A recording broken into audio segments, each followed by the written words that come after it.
Hi, my name is Marcus, and I'm a Zwiftaholic. I used to ride my bike once every other week when the weather was nice, but I wanted more. I would see other guys riding and they were fast. I was not. So I started riding with some old guys. Well, okay, they were older than me. I'm not a spring chicken. But wow, these guys could ride. They were fast. They also had really nice bikes, which prompted me to upgrade mine. I repainted it, I put new components on it. Now I absolutely love my bike.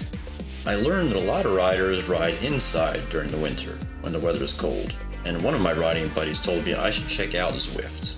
Now I'm a cycling fan, I've watched the Tour de France, and I saw the commercials about Zwift. So I decided, okay, great, let's check it out. Well, the love connection was immediate. From day one, I was hooked. I was riding my bike just about every day. I built base and got stronger. I did threshold workouts and I got stronger. I did sprint training and I got stronger. I started racing and got stronger and more tactically sound. Recently, I decided that I wanted to learn about video editing. So I decided, why not log my journey on Zwift? Now I'm a complete beginner when it comes to video editing, but I will learn and I will get better. If you have any suggestions, share them in the comments. Now I wish I had started logging my progress back in December when I started Zwift, but unfortunately I did not. So let me give you some of the highlights of my first few months on Zwift. Now before I started Zwifting, I was riding about 3 times a week for about 4 months with those old guys I mentioned earlier. While I'm confident that that helped my fitness, I knew that I still needed to build base. I started Zwifting on the 29th of November 2024, and I spent the month of December building a lot of base. Long, slow rides. My time was predominantly spent in Zone 2, so not an easy ride, not a tempo ride, somewhere in the middle. I steadily increased the length of my rides as my fitness improved. I even completed the Rafa 500 during this time. In early January, I completed a Thursday pizza burner with James and Eric. It was a really great 100-kilometer event where we did 25 loops around the Volcano Circuit. I achieved the On Fire badge for completing this ride. Great event, guys! Well, I decided to take this even further and did an extra 35 miles, completing a 100-mile ride on Zwift. That took me almost 5 hours, and I burned about 3,000 calories. I was hurting pretty bad after the 100K ride, but I stuck with it, got a second wind at about 80 miles, and finished pretty strong. That was a heck of an effort. As December came to a close, I started looking to get involved in Zwift races. Lucky me, a race series called Flat is Fast started right around that time. Now that was good news for me because I'm a heavier rider, weighing in at about 83 kilos or 185 pounds. I am pretty good at sprinting, and hills are not my friend. What about long climbs, I hear you ask? Well, let's not go there. My first race in Zwift was stage 1 of Flat is Fast, and it was a shock to the system. Now, unfortunately, I don't have any footage of these races, so I had to get creative with my video clips. Now, Zwift initially gave me a racing score of 390. So I had to race my first race on Zwift in the C category. While I was able to stay with the group, I was completely gassed, had absolutely no energy for a sprint whatsoever, and I finished in 37th place. During stage 2, things went even worse. On my first attempt, I was dropped. And the reason I was dropped was because of a tiny little riser. It wasn't even a big climb. I ended up limping to the finish line with a small group and finished way behind the leaders in 41st place. I decided to race stage 2 a second time, this time managing to stay with the group, but I didn't have anything left for a sprint, and I struggled to cross the line in 13th place. However, when I checked Zwift Power, I finished in 9th, so this was a top 10. It also improved my racing score. And due to time constraints, I had to race stage 3 in the lower B category. Now to this point in my C category races, I never had anything left for a sprint. Now I was racing in the B category. To say that I was intimidated would be a gross understatement. But I went for it anyway, and my goal was just stay with the pack. And believe it or not, I did. I was super proud of myself. This was an extremely hard, max effort ride where I was just barely able to stay with the group. Every time we hit a riser, it felt like a full out effort just to stay with the pack. I was barely able to hang on. But hang on I did. And I finished in 18th place to boot, so not bad. Now for stage 4, I was back in the C category. This time I was able to stay with the group and I had some energy left at the end. Unfortunately, I made a serious tactical blunder.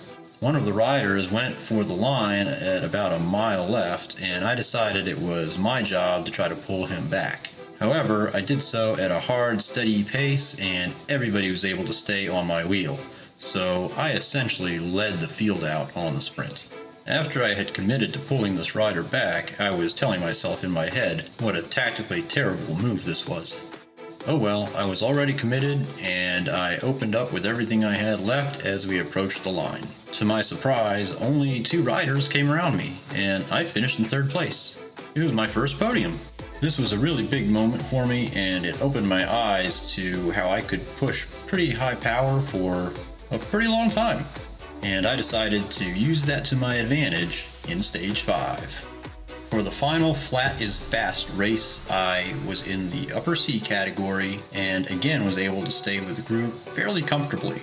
I had energy left at the end and I decided to open up my sprint with a pretty long ways to go.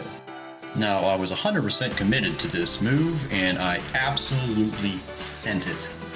I immediately opened up a 2-second gap which nobody was able to close and I ended up winning.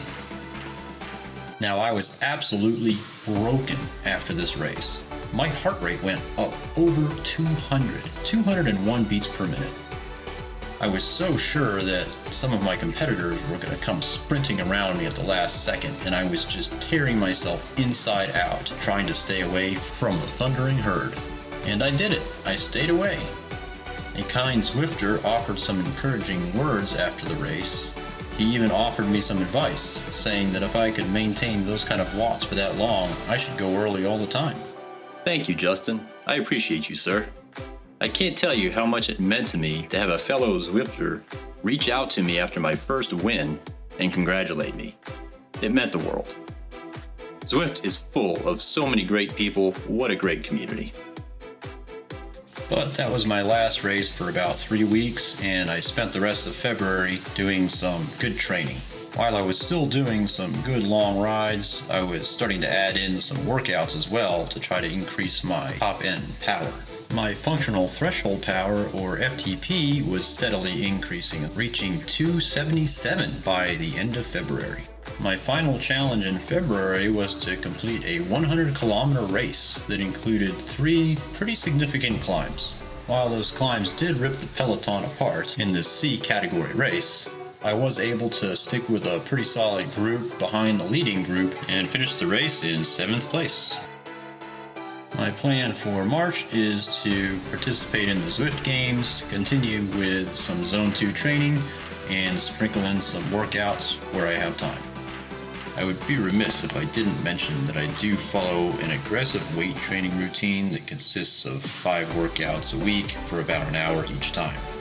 I have to be careful where I schedule leg day so that it doesn't negatively impact my cycling. Well, there you have it, the highlights during my first 3 months on Zwift. My goal for the future is to get better and better at climbing. I also want to be able to sustain 4 watts per kilogram for an hour, which would result in an FTP of about 330. Ultimately, I want to be in the A group. I'm super happy that I'm in the B pacing group now, and I actually achieved it much faster than I thought I would. I am ever so close to an FTP of 300, 298 currently, so that's one of my short-term goals. I'll continue to share my progress, and I invite you to come along for the ride. Thanks for watching. A special thanks to my brothers who helped to get me started on my video editing journey.